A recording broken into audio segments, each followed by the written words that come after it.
నాయనా నీళ్ళు తాగుతావా?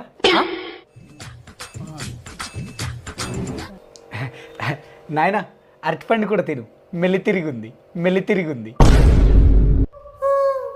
ఎక్కడో కొడుతుంది సీనా.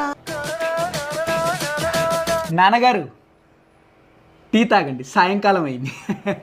వేడిగా ఉంది, జాగ్రత్త. నా కొడుకు ఎంత మంచోడు. సమాజంలో ఇలాంటి పిల్లలు ఇప్పుడు ఉన్నారా? వీడు చూడు, నేనేం అడిగినా చేస్తాడు. కొన్నిసార్లు అయితే నేనేం అడగకపోయినా చేస్తాడు. నా గురించి నా కొడుకు ఎంత ఆలోచిస్తాడో. కానీ నేనే వీని కోసం ఏం చేయలేకపోతున్నా. ఇంత మంచి పిల్లోనికి నేను ఏదైనా చెయ్యాలి. ఏం చేయగలను?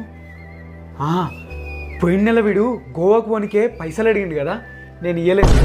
ఈ నెలనన్నా వాడిని పంపుతా. గోవాకే కాదు, థాయిలాండ్ కూడా పంపిస్తా వీని నేను. నాన్నగారు డబ్బులు పువ్వుల్లో పెట్టిస్తా.